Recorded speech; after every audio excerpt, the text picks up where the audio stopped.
Hello friends, welcome to our channel KVT NCERT classes.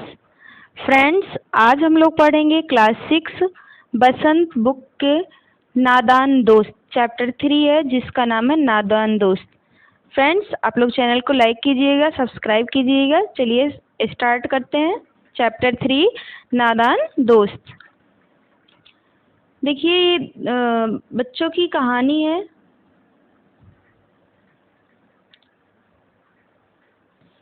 Keshav के घर Cornish के ऊपर एक चिड़िया ने अंडे दिए थे। केशव और उसकी बहन श्यामा दोनों बड़े ध्यान से चिड़िया को वहां आते जाते देखा करते। सवेरे दोनों आंखें मलते कार्निस के पास पहुंच जाते। चिड़ा और चिड़िया दोनों को वहां बैठा पाते। देखिए बच्चों, इसमें कार्निस मीन्स होता है, जैसे आपके यहाँ होगा कहीं कहते हैं विंडो होती, खिड़की होती है, उसके ऊपर एक छोटा सा ढाल दे दिया जाता है, उसी को कार्निस किया कहा जाता है, जिसको आप कह सकते हैं छज्जा। क्या बोल सकते हैं? छज्जा भी बोल सकते हैं। कार्निस मीन्स छज्जा होता है। तो वहाँ पे एक चिड़िया थी जो अंडे दिए हुई थी। जब वो लोग सुबह अपनी आंख मलते हुए उठते तो वो पहुंच जाते थे। देखते तो वहाँ चिड़ा और चिड़िया दोनों बैठी रहती थी। उनको देखने में दोनों बच्चों को ना मालूम क्या मजा मिलता। दूध और जलेबी की सुध भी ना रहती थी। उन बच्चों को इतना मजा आता था देखने में कि उन्हें दूध या फिर जलेबी खाने की भी याद नहीं रहती थी। सुध मीन्स होता है याद। सुध मीन्स क्या होता है? याद। चलिए आगे देखते हैं। दोनों के दिल में तरह तरह के सवाल उठते। अंडे कितने बड़े होंगे, किस रंग के होंगे, कितने होंगे, क्या खाते होंगे, उनमें से बच्चे किस तरह निकल आएंगे, बच्चों के पर कैसे निकलेंगे, घोंसला कैसा है। लेकिन इन बातों का जवाब देने वाला कोई नहीं था। ना अम्मा को घर के काम धंधों से फुर्सत मिलती थी, ना बाबूजी को पढ़ने लिखने से। यानी कि दोनों मम्मी पापा दोनों बिजी रहते थे। मम्मी घर का काम करती थी और बाबूजी अपने पढ़ने लिखने में बिजी रहते थे। दोनों बच्चे आपस में ही सवाल जवाब करके अपने दिल को तसल्ली दे लिया करते थे। तसल्ली दे लेना का मतलब होता है शांत हो जाते थे। दोनों बच्चे आपस में ही बात करके शांत हो जाते थे।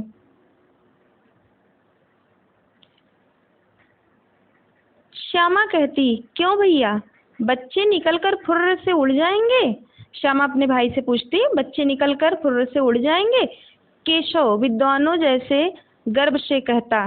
केशव को लगता था कि मैं बहुत जानकार हूँ, क्योंकि उसकी छोटी बहन थी। नहीं री पगली, पहले पर निकलेंगे, बगैर परों के बेचारे कैसे उड़ेंगे? यानी कि जब उनके पंख नहीं होंगे तो वो कैसे उड़ पाएंगे। पर मीन्स होता है पंख। आगे, श्यामा बच्चों को क्या खिलाएगी बेचारी? श्यामा कहती, बच्चों को क्या खिलाएगी बेचारी? केशव इस पेचीदा सवाल का जवाब कुछ ना दे पाता। पेचीदा मीन्स होता है कठिन। इन तरह 3-4 दिन गुजर गए। दोनों बच्चों की जिज्ञासा दिन दिन बढ़ती जाती थी। अंडों को देखने के लिए वह अधीर हो उठते थे।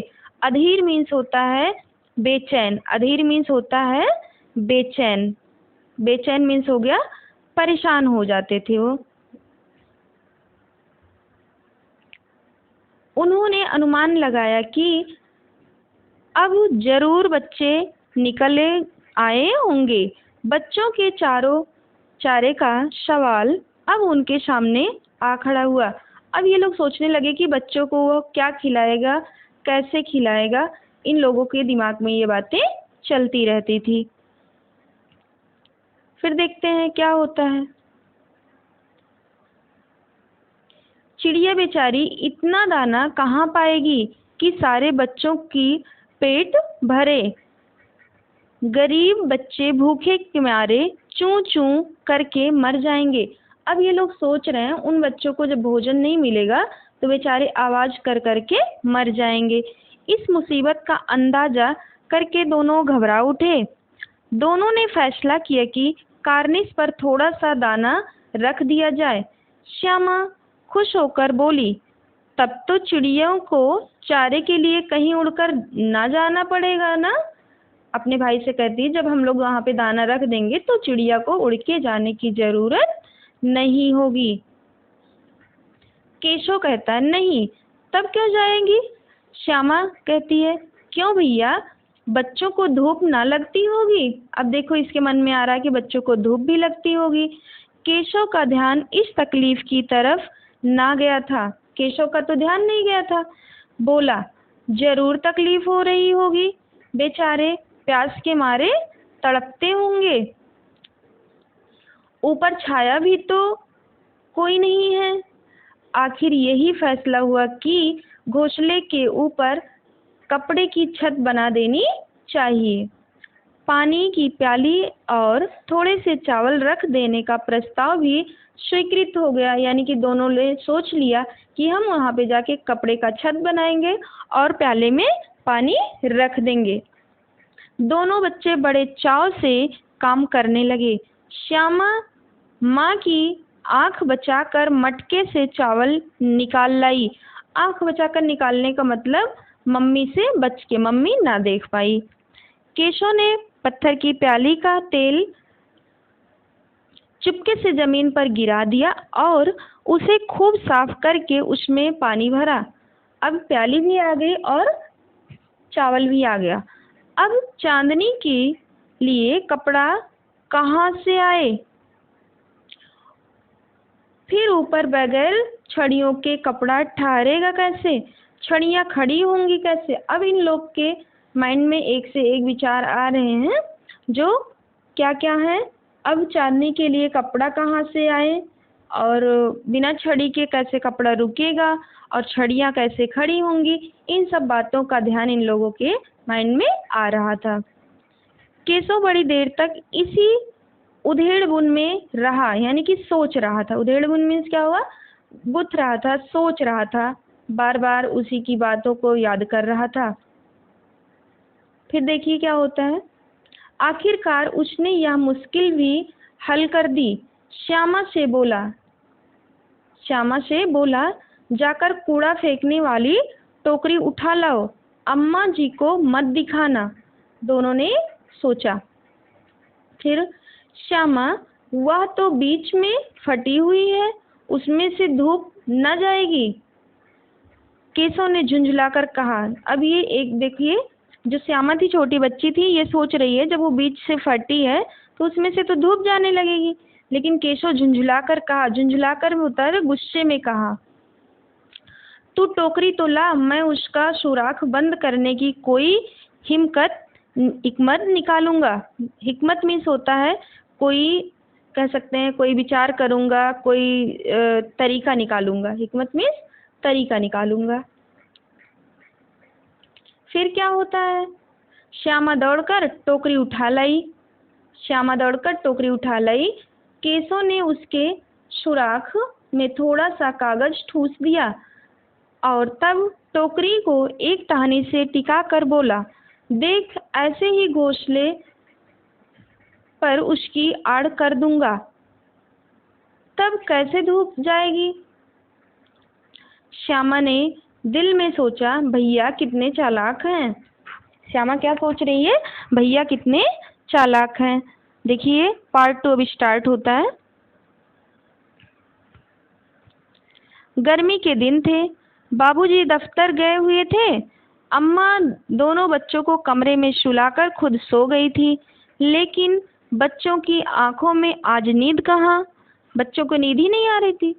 अम्मा जी को बहलाने के लिए दोनों दम रोके, यानी कि सांस रोक लिए, आंखें बंद किए, मौके का इंतजार कर रहे थे। ज्यों ही मालूम हुआ कि अम्मी जी अच्छी तरह से सो गई हैं, दोनों चुपके से उठे और बहुत धीरे से दरवाजे की सिटकिनी खोलकर बाहर निकल आए, जैसा कि बच्चे चुपके से करते भी हैं। अंडों की हिफाजत की तैयारियां होने लगी। केशव कमरे से एक स्टूल उठा लाया, लेकिन जब उससे काम न चला तो नहाने की चौकी लाकर स्टूल के नीचे रखी और डरते डरते स्टूल पर चढ़ा।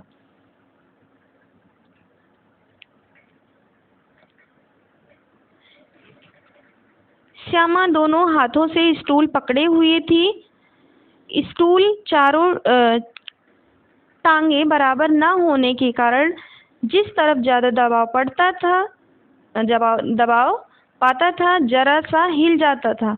उस वक्त केशव को कितनी तकलीफ उठानी पड़ती थी यह उसी का दिल जानता था। जब किसी भी स्टूल का चारों पाया बराबर नहीं होगा तो वो जिधर लोड पाएगा उधर ही क्या होगा, लटक जाएगा। इस समय केशव की तकलीफें बढ़ जाती थी, उसको डर लगने लगता था। दोनों हाथों से कार्निश पकड़ लेता, यानी कि उस छज्जे को वो दोनों हाथों से पकड़ लेता। देखिए कार्निश क्या होता है यहाँ पे दिखा गया। ये हो गई खिड़की, ये खिड़की है ना। और ये इसके ऊपर जो हवा को कह सकते पानी को रोकने के लिए बनाया जाता है उसी को हम लोग कार्निश कहते हैं और उसको हिंदी में छज्जा बोलते हैं। आइए देखते हैं। कार्निश पकड़ लेता और श्यामा को दबी आवाज से डांटता, अच्छी तरह पकड़। आप लोग भी अपने भाई बहन के साथ ऐसे ही करते होंगे।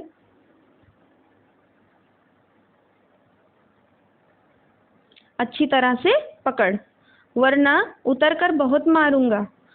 मगर बेचारी श्यामा का दिल तो ऊपर कार्निश पर था। श्यामा का दिल कार्निश पे था। बार बार उसका ध्यान उधर चला जाता और हाथ ढीले पड़ जाते। जब किसी का भी ध्यान दो तरफ होगा तो काम सही से नहीं होगा। केशव ने ज्यों ही कार्निश पर हाथ रखा दोनों चिड़िया उड़ गई। केशव ने देखा कार्निश पर थोड़े तिनके बिछे हुए हैं। तिनके मीन्स होता है घास फूस, और उन पर 3 अंडे पड़े हैं। जैसे घोंसले उसने पेड़ों पर देखे थे वैसे कोई घोंसला नहीं है। श्यामा ने नीचे से पूछा, कै बच्चे हैं भैया? क्या पूछती है? भैया उसमें कितने बच्चे हैं? केशव कहता 3 अंडे हैं, अभी बच्चे नहीं निकले। श्यामा कहती है, जरा हमें दिखा दो भैया कितने बड़े हैं। बेचारी छोटी सी बच्ची थी, वो अपने भाई से रिक्वेस्ट कर रही। केशव कहता दिखा दूंगा, पहले जरा चिथड़े ले आ। चिथड़े मीन्स वो जो कपड़ा लेके आई थी, नीचे बिछा दूं। बेचारे अंडे तिनकों पर पड़े हैं। सोच रहा है कि अंडा उस तिनके पर पड़ा है, उसको हम कपड़े पर रख देते हैं। श्यामा दौड़कर अपनी पुरानी धोती फाड़कर एक टुकड़ा लाई। केशव ने झुककर कपड़ा ले लिया। उसकी कई तह मीन्स होता है परत, कई तह करके उसने एक गद्दी बनाई और उसने तिनकों पर बिछाकर तीनों अंडे धीरे से उस पर रख दिए। देखिए बच्चों को तो ज़्यादा कुछ पता नहीं होता है, जितना उनके दिमाग में होता है वो उतना करते रहते हैं। जैसे कि श्यामा और कौन, उसके भाई मिलकर केशव कर रहे थे। फिर क्या हुआ? श्यामा ने फिर से कहा, हमको भी दिखा दो भैया। केशव कहता है दिखा दूंगा, जरा वह टोकरी तो दे दो, ऊपर छाया कर दूं। श्यामा ने टोकरी नीचे से थमा दी और बोली, अब तुम उतर जाओ, मैं भी तो देखूं। कहती है, आप उतरो, मैं भी देखती हूँ क्या है ऊपर। केशव ने टोकरी को एक टहनी से टिकाकर कहा, जा दाना और पानी की प्याली ले आ, मैं उतर आऊं तो तुझे दिखा दूंगा। श्यामा प्याली और चावल भी लाई। केशव ने टोकरी को नीचे दोनों चीजें रख दी। केशव ने टोकरी के नीचे दोनों चीजें रख दी और आहिस्ता से उतरा। आहिस्ता मीन्स होता है, आहिस्ता मीन्स होगा आराम। क्या होता है? आराम। चलिए देखते हैं। श्यामा ने गिड़गिड़ा कर कहा, अब हमको भी चढ़ा दो भैया। केशव कहता है, तू गिर पड़ेगी। श्यामा, नहीं गिरूंगी भैया, तुम नीचे से पकड़े रहना। अब देखो इसका देखने का मन कर रहा है लेकिन इसका भाई इसको नहीं दिखा रहा। केशव कहता है, ना भैया, ना भैया, कहीं तो गिर पड़ी। एक मिनट। कहीं तू गिर गिरा पड़ी तो अम्मा जी मेरी चटनी ही कर डालेंगी। देखो डर रहा, कह रहा है कि अगर आप गिर पड़ोगी तो मम्मी मुझे मारेंगी, कहेंगी तू ही चढ़ाया था। क्या करेगी देखकर। अब अंडे बड़े आराम से हैं, जब बच्चे निकलेंगे तो उनको पालेंगे। क्या कह रहे हैं, केशव कह रहे हैं जब अंडे निकलेंगे तब उनको हम लोग पालेंगे। दोनों चिड़िया बार बार कार्निस पर आती थी और बगैर बैठे ही उड़ जाती थी। केशव ने सोचा हम लोगों के डर से नहीं बैठती। स्टूल उठाकर कमरे में रख आया, चौकी जहां थी वहीं रख दी। अब देखिए क्या हुआ। श्यामा ने आंखों में आंसू भरकर कहा, तुमने मुझे नहीं दिखाया, मैं अम्मा जी से कह दूंगी। अब देखो अपने भाई से कह रही है कि तुमने मुझे नहीं दिखाया, मैं मम्मी से बता दूंगी। केशव कहता, अम्मा जी से कहेगी तो बहुत मारूंगा, कह देता हूँ। कह रहा कि कह दे रहा हूँ, अगर तुम मम्मा से कहोगी तो मैं तुम्हें बहुत मारूंगा। श्यामा कहती है, तो तुमने मुझे दिखाया क्यों नहीं। केशव कहता है, और गिर पड़ती तो 4 सर हो जाते, इसका मतलब सर फूट जाता। श्यामा कहती है, हो जाते तो हो जाते, देख लेना, मैं कह दूंगी। इतने में कोठरी का दरवाजा खुला और माँ ने धूप से आंखों को बचाते हुए कहा, तुम दोनों बाहर निकल आए। उन्होंने कहा, तुम दोनों बाहर निकल आए, मैंने कहा था ना कि दोपहर को ना निकलना। किसने किवाड़ खोला। अब मम्मी डांटना शुरू कर दी। किवाड़ केशव ने खोला था, लेकिन श्यामा ने माँ से यह बात नहीं कही। उसे डर लगा कि भैया पिट जाएंगे। केशव दिल में कांप रहा था कि कहीं श्यामा कह ना दे। अंडे ना दिखाए थे, इससे अब उसको श्यामा पर विश्वास ना था। श्यामा सिर्फ मोहब्बत के मारे चुप थी, यानी कि वो अपने भाई से इतना प्यार करती थी, उसने अम्मा से नहीं बताया। चुप थी, या इस कसूर के हिस्सेदार होने की वजह से इसका फैसला नहीं किया जा सकता। शायद दोनों ही बातें थी, यानी कि दोनों की गलती भी थी, इसलिए दोनों बातें थी, तभी वो नहीं बताई। माँ ने दोनों को डांट डपट कर फिर से कमरे में बंद कर दिया और अब धीरे धीरे उन्हें पंखा झलने लगी, यानी कि वो खुद उन लोगों को पंखा करने लगी। अभी सिर्फ 2 बजे थे, बाहर तेज लू चल रही थी। अब दोनों बच्चों को नींद आ गई, दोनों बच्चे सो गए। अब देखिए पार्ट यहाँ से 3rd स्टार्ट होता है। 4 बजे एकाएक श्यामा की नींद खुली। 4 बजे एकाएक मीन्स होता है अचानक, झटके से। किवाड़ खुले हुए थे। वह दौड़ी हुई कार्निस के पास आई और ऊपर की तरफ ताकने लगी। टोकरी का पता न था। संयोग से उसकी नजर नीचे गई और वह उल्टे पांव दौड़ते हुए कमरे में जाकर जोर से बोली, भैया अंडे तो नीचे पड़े हैं, बच्चे उड़ गए। क्या कहती है, अंडे तो नीचे पड़े हैं और बच्चे उड़ गए।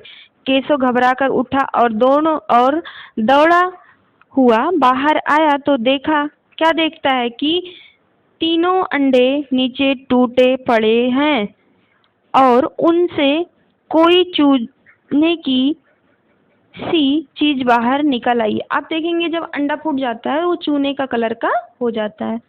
पानी की प्याली भी एक तरफ टूटी पड़ी है, यानी कि जितने भी ये लोग रखे हुए थे सब चीजें नीचे पड़ी हुई थी। अब इन लोगों के चेहरे पर रंग उड़ गया, इनके चेहरे का रंग उड़ गया था।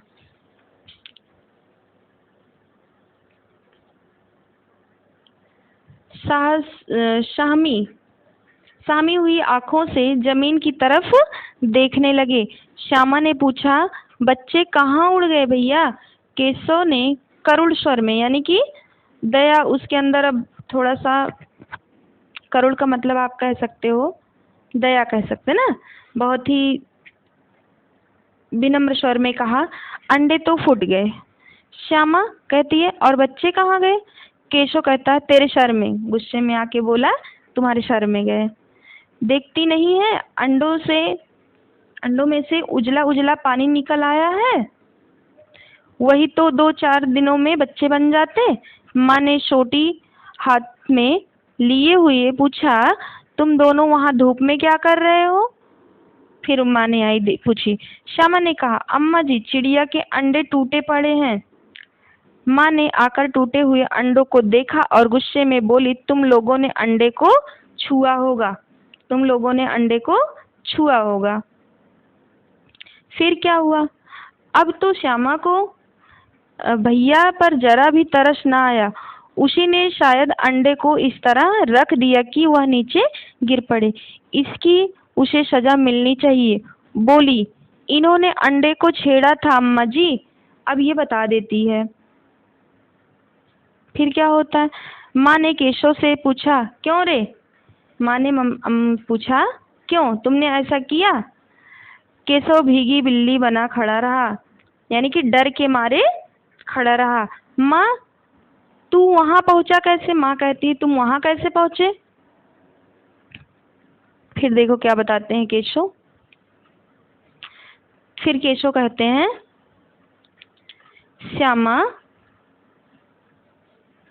श्यामा कहती है, चौकी पर स्टूल रखकर चढ़े अम्मा जी। अम्मा जी इन्होंने चौकी पर स्टूल रखकर चढ़े थे। केशव कहता, तू स्टूल थामे नहीं खड़ी थी, यानी कि तुम भी तो स्टूल को थामे हुई थी। श्यामा कहती, तुम ही ने तो कहा था।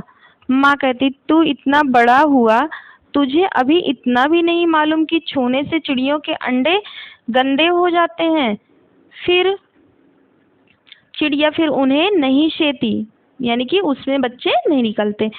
श्यामा ने डरते डरते पूछा, तो क्या चिड़िया के अंडे गिरा दिए हैं? क्या चिड़िया ने अंडे गिरा दिए हैं अम्मा जी? माँ कहती है, और क्या करती? केशव के सिर इसका पाप पड़ेगा। हाय हाय, 3 जाने ले ली दुष्ट ने, यानी कि 3 जान उसमें से निकलती और उसकी जान किसने ले ली? केशव ने ले ली। केशव रोनी सूरत बनाकर बोला, मैंने तो सिर्फ अंडों को गद्दी पर रख दिया था अम्मा जी, मैंने तो उसको सिर्फ गद्दी पर रख दिया था। माँ को हंसी आ गई। मगर केशव को कई दिनों तक अपनी गलती पर अफसोस रहा। अफसोस मीन्स होता है पछतावा होना, अफसोस होता रहा। अंडों की हिफाजत करने के जोग में, यानी कि वो अंडों की हिफाजत करना चाहता था, उसने उनका सत्यानाश कर डाला। इसे याद कर वह भी कभी कभी रो पड़ता था। दोनों चिड़िया वहां फिर न दिखाई दी। ये कहानी लिखने वाले हैं प्रेमचंद जी, एक कवि हैं जिन्होंने ये लिखा है, लेखक हैं प्रेमचंद जी, उन्होंने इस कहानी को लिखा है। तो बच्चों, इस कहानी से हमें सीख मिली कि चिड़िया का जो अंडा होता है उसे टच नहीं करना चाहिए, उसे छूना नहीं चाहिए, नहीं तो वो गंदे हो जाते हैं, चिड़िया ही उसे शेती है। चलिए बच्चों, अब आप लोगों का यहीं पे क्लास फिनिश होता है। Thank you very much.